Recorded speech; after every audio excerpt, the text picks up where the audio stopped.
What is a bushcraft knife? How do you define it? What's it intended for? These are the kinds of questions that I'm going to attempt to answer in this episode of Blade Talk Tuesday. But in order to do that, I do feel like we have to take kind of a historical look at the significance of the craft that is bushcraft. Now, there are two schools of thought, or two historical branches to bushcraft, if you will. One of them is based out of Australia. You have a group of people who are using natural resources to help them survive effectively in one of the most challenging environments on the planet. They use bushcraft skills, and it's called bushcraft because they're in the bush proper, the Australian bush, and they're crafting things using natural resources to effectively survive. The other is a more European approach, and this one comes from, what we might say is a Scandinavian history, which, to be honest, I'm a little less familiar with, but we're gonna go for it, where you have a group of people using, again, natural resources. They're learning skills to preserve food for longer, to build natural shelters, to travel from place to place, and live off the land effectively without using up their resources. Again, this is a survival tactic in which they are using natural resources to survive effectively. And you might even look at Native American cultures too, that were once again using natural resources to better their lives, to help survive more effectively. And they go from this idea of basic survival to thriving in the outdoors. And that's ultimately what I think bushcraft falls in line with. It's the idea that you can use natural resources to not just survive, but thrive in the outdoors, to effectively live in the wilderness. If you fast forward to modern bushcraft and kind of what we look at nowadays, it's a group of people who have a nostalgic romanticism to that mindset of wilderness living. This is the idea that when you understand your resources that are out there, when you understand that everything we have in modern society has a historical connection to what's available out there in the backcountry, in the woods, in the wilderness, then you never find yourself in a survival situation. And you don't have to ever find yourself in a survival situation. You get lost, you go out there, you go camping, you're never truly in that situation. And that sounds great to me. I mean, I don't want to deal with a survival situation. So a bushcraft knife, then, is the knife that you would want to carry with you when you go out there to practice these techniques. And as I was going through and writing out this episode and trying to figure out what I wanted to talk about, I kind of decided to go ahead and use some criteria here, the properties of a bushcraft knife, if you will. And a while back, a couple episodes ago actually, we talked about survival knives. And I mentioned Dave Canterbury's list of what a survival knife need to have. And I was trying to figure out, is there like a criteria? Is there a list of things that a bushcraft knife needs to have? And I was like, yeah, I think so.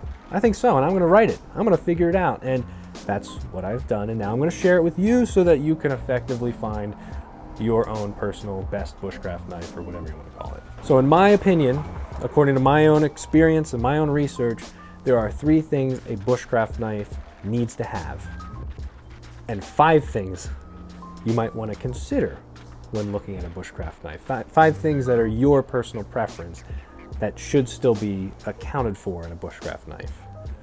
And we're going to go through all of them. Number 1, a bushcraft knife must have a comfortable handle. It doesn't say anything, I'm not saying anything about handle material, I'm not saying anything about handle style, shape, anything.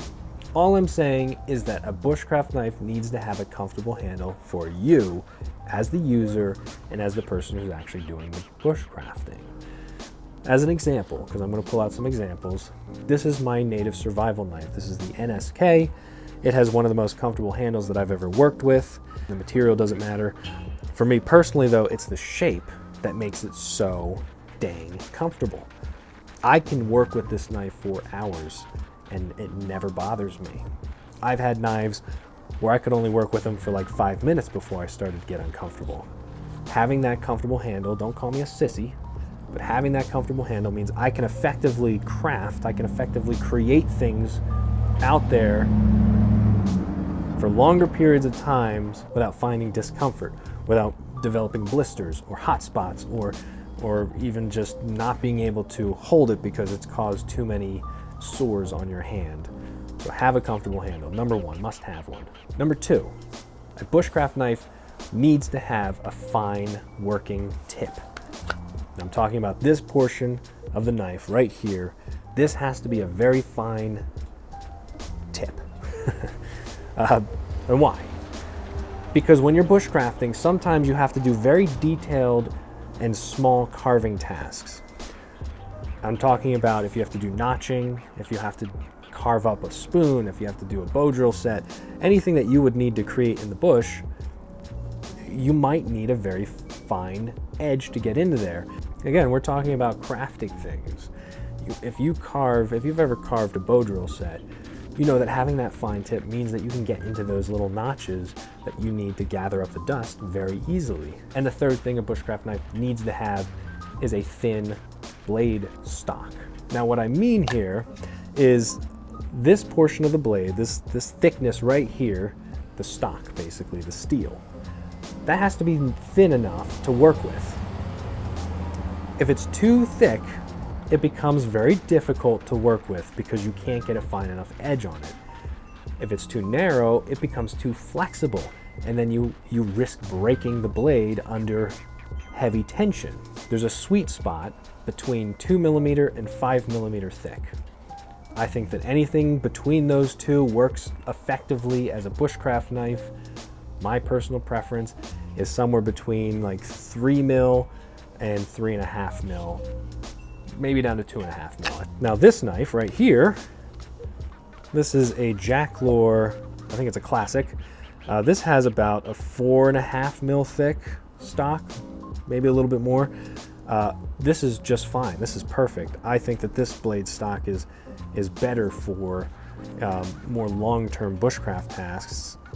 You kind of have to consider like the length of your blade and the thickness, and there's some geometry and math involved there that I don't have the time or the interest to really investigate. But I'm sure generally if you think about it, if your steel is thicker, you want to have a broader blade. If it's thinner, you want to have a narrow blade. I mean, you do the math, you figure it out. So those are the three things that a bushcraft knife, in my opinion, needs to have. It needs to have a comfortable handle, a fine working tip, and a thin enough stock to be effective. Now, these are the 5 things you might want to consider. We're going to go through them quick because I don't want this episode to be too extraordinarily long. One is the grind of the knife. If you noticed, all the knives that I've shown you so far have had a Scandinavian grind, but you'd be perfectly fine doing bushcraft with a knife like this. This is a convex grind. Papa Bear Knives SC3. It's perfectly fine. It's very effective as a bushcraft knife because I can work with it, and that's ultimately what you need to think about is, can you work with it as a knife? So find the grind that works for you, and there's your bushcraft grind. Not an important thing, personal preference, except for hollow grind. Don't use a hollow grind. The other thing is the steel that you're using. Many people would say that you need to have a carbon steel, something like an 01 tool steel. I don't think that's important. Honestly, it's really not. You can use whatever steel you want to. You just have to think about, as you're using it, how easy is it to maintain out in the wilderness. This right here, again, the SC3, this is an AEBL steel. It's a stainless steel, but because it behaves similar to a carbon steel in some ways, in that the sharpening thing, whatever, it'll take a very fine edge and also be relatively easy to maintain and sharpen. And because it's a stainless steel, it's not going to get all rusty if I'm working near the ocean or it starts raining and I'm not able to set this out to dry or something like that. So perfectly fine. I don't really care. The other thing some people get kind of particular about is having a squared spine, meaning that the spine of the knife, the portion opposite of the bevel, is sharpened. You can strike things, you can strike a ferro rod with it, you can scrape fluff of bark, you can do, make tinder using that. Yeah, I think that that's a very useful thing to have. It's not a make or break thing. The other thing is the tang. That's the actual portion of the steel that goes through the handle. Some people think it needs to have a full tang to be a good bushcraft knife. Again, not important, personal preference. You can have a nice tang, you can have a full tang like this one where you can see the steel runs all the way through both sides and into the back. This is the sturdiest way to make a knife, but that's not important. It doesn't have to have full tang in order to be a bushcraft knife. This is a great bushcraft knife. You've seen this enough. It's got a rat tail tang that only runs to about like here. And this is why. A bushcraft knife is not a one-tool option. It's not a survival knife. It's not meant to be a one-tool option. You're supposed to use it in conjunction with other tools. I'm not going to bushcraft with just this knife. I'm also not going to bushcraft with just this knife. If I'm going to bushcraft, I'm going to bring an axe. I'm going to bring a saw, and I'm going to bring anything that I need to effectively bushcraft. Doesn't need a full tang for that reason. It's not meant to be a standalone tool. It's supposed to be used in conjunction with other tools. You wouldn't go out and try to construct a shelter with just a knife like this. So why would you be expected to bushcraft with just a knife like this? And the last thing to consider is the length of the blade.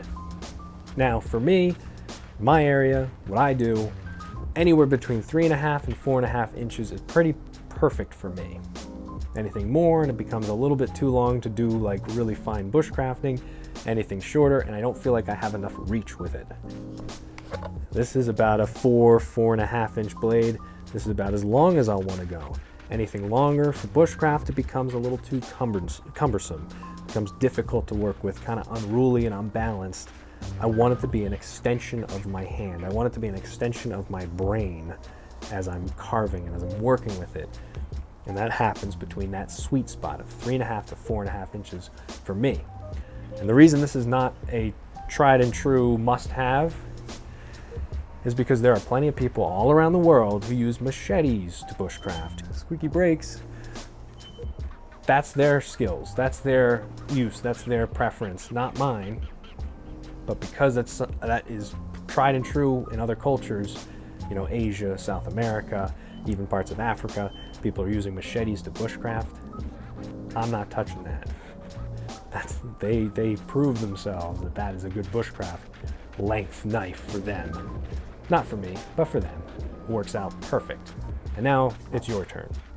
What is a bushcraft knife to you? What do you think about bushcraft as a whole? And what is your opinion on the subject? I'd love to know. I'd love to hear your thoughts on bushcraft, your thoughts on bushcraft knives specifically, and yeah, what you would use if you were out there trying to live comfortably in the wilderness. Thanks so much for joining me, and I'll see you in the next one. Take care.